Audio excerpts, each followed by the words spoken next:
5 बातों को सिखाया था और परमेश्वर के अगुओं के बारे में सिखाया था, जिसको परमेश्वर ने क्या किया है, निर्धारित किया है। आज हम लोग सीखेंगे एक स्वस्थ कलीसिया किस प्रकार से दिखती है। Hallelujah, hallelujah, hallelujah.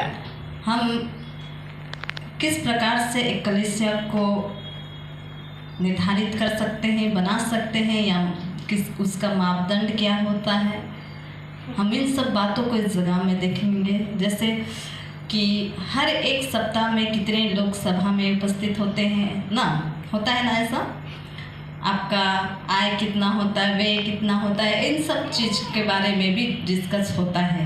लेकिन मेरे प्रियो, लेकिन सीखेंगे कि स्वस्थ कलीसिया, यानी स्वस्थ कलीसिया किसको बोलेंगे, जो बहुत ही अच्छा हो, ऐसा कलीसिया को स्वस्थ कलीसिया कहते हैं। और हम देखेंगे कि इस प्रकार जो सोचते हैं हम लोग ना, विवरण करते हैं। कई बार हमारा जो विवरण होता है, कई बार हमारा क्या है, कितने लोग हमारे यहाँ उपस्थित हैं, कितने लोग आने वाले हैं, कितने लोग जाएंगे, ऐसा जो मापदंड होता है, जो हम विचार करते हैं, वो कभी कभार क्या है, गलत होता है।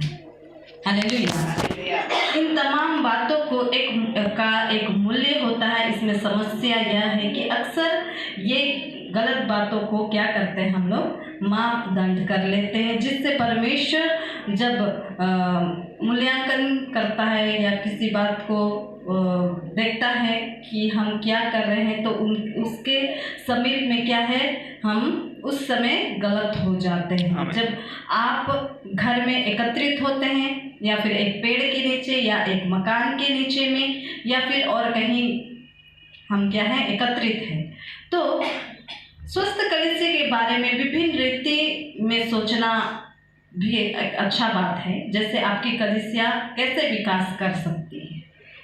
हालेलुया। जैसे कि आज के दिन में हम सोच रहे हैं ना, किस प्रकार से हमारा कलीसिया उन्नति करे, ऐसा सोच हर एक कलीसिया में होना बहुत जरूरी है मेरे प्रियो।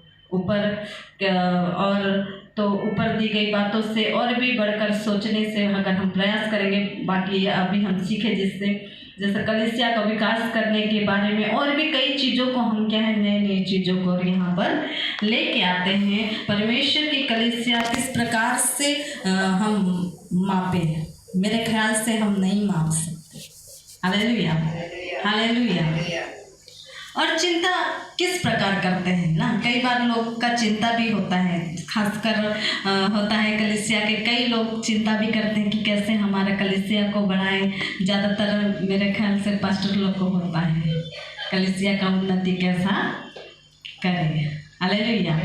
तो चिंता करना गलत नहीं बोलूँगी, लेकिन हमारा चिंता किसके ऊपर डालना है, यीशु के ऊपर, प्रभु यीशु मसीह के ऊपर में डालना है। तो मैंने कुछ बातों को जब जाना, जिससे परमेश्वर के मापदंड के बारे में वचन के भीतर में जो कुछ देखने के लिए मिलता है मेरे प्रियो, तो मेरे साथ एक अध्याय को निकाल लीजिए, हम देखते हैं इफिसियों उसका 1 से 15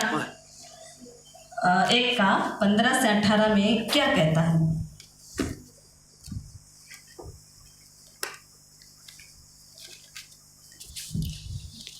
इस कारण मैं भी उस विश्वास का समाचार सुनकर जो तुम लोगों में प्रभु यीशु पर है और सब पवित्र लोगों पर प्रकट है, तुम्हारे लिए धन्यवाद करना नहीं छोड़ता, और अपनी प्रार्थनाओं में तुम्हें स्मरण किया करता हूँ कि हमारे प्रभु यीशु मसीह का परमेश्वर जो महिमा का पिता है, तुम्हें अपनी पहचान में ज्ञान और प्रकाश की आत्मा दे, और तुम्हारे मन की आंखें ज्योतिमयी हो, कि तुम जान लो कि उसकी बुलाहट की आशा क्या है, और पवित्र लोगों में उसकी मीरास की महिमा का धन कैसा है।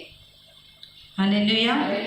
इसे पढ़ने के बाद हम देख सकते हैं कि विश्वास और आशा और प्रेम, इस 3 चीज को हम यहाँ पर देखने के लिए मिलता है। पहला बात में यहाँ बोलता है, मैं भी उस विश्वास का सुसमाचार सुनकर तुम लोगों में प्रभु यीशु पर और सब पवित्र लोगों पर तुम्हारा प्रेम पहले उसने कहा विश्वास का सुसमाचार, दूसरा बात उसने कहते हैं प्रेम, और तीसरा बात मैं आप लोग को बोलना चाहती हूँ आशा।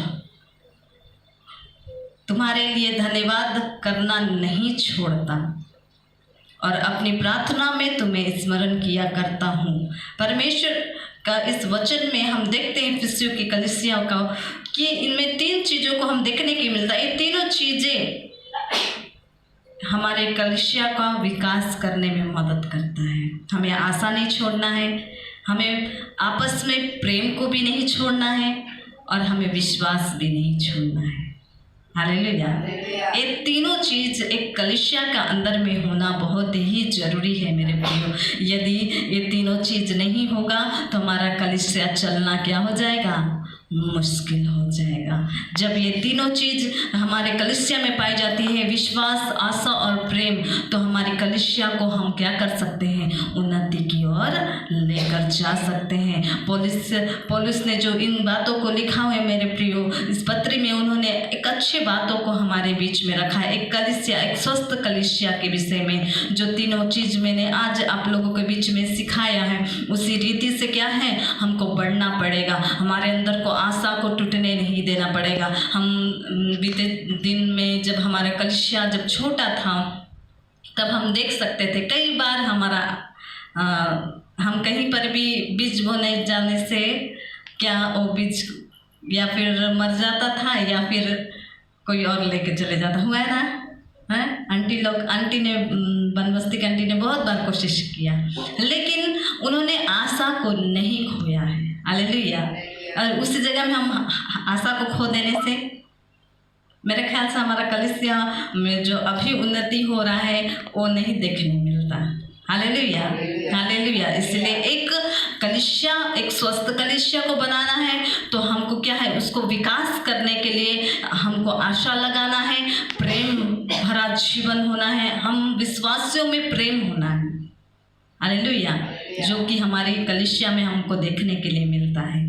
बाकी जगह का मैं नहीं बोल सकती, लेकिन हमारे कलीसिया को मैं देखती हूँ कि हम आपस में एक दूसरे में प्रेम में बनाए। कभी मैंने हमारे कलीसिया में झगड़ते हुए कभी नहीं देखा है, मनमुटाव नहीं देखा है, ईर्ष्या नहीं देखा है। लेकिन मैंने हमारे छत्तीसगढ़ का चर्च में मैंने ये सब चीज़ों को, हर चीज़ को देखने मिलता है, हर एक चीज़ देखने मिलेगा। वहाँ पर कलीसिया में बैठेगा तो आराधना करेंगे, थोड़ा देर बैठेंगे, लेकिन थोड़ा देर में क्या हो जाता है, अरे वो तो बहुत अच्छा कपड़ा पहन के आए, मैंने नहीं पहना, नेक्स्ट संडे पहन के आऊँगी।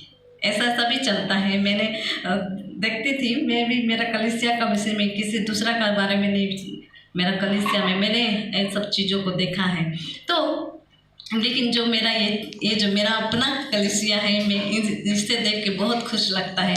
मैं सबको बोलती, मेरे मौसा मौसी को भी, उनका कलीसिया में कई बार ऐसा होता है, आशाएं नहीं होती है, प्रेम नहीं होने के कारण कलीसिया उन्नति नहीं कर पाता है। मैं जब मेरे मौसा मौसी जो प्रभु का दास दासी है, उनको मैं बताती हूँ कि हमारे कलीसिया में ये जो 3 चीज़ है वो कूट कूट के भरा हुआ है। हालेलुया।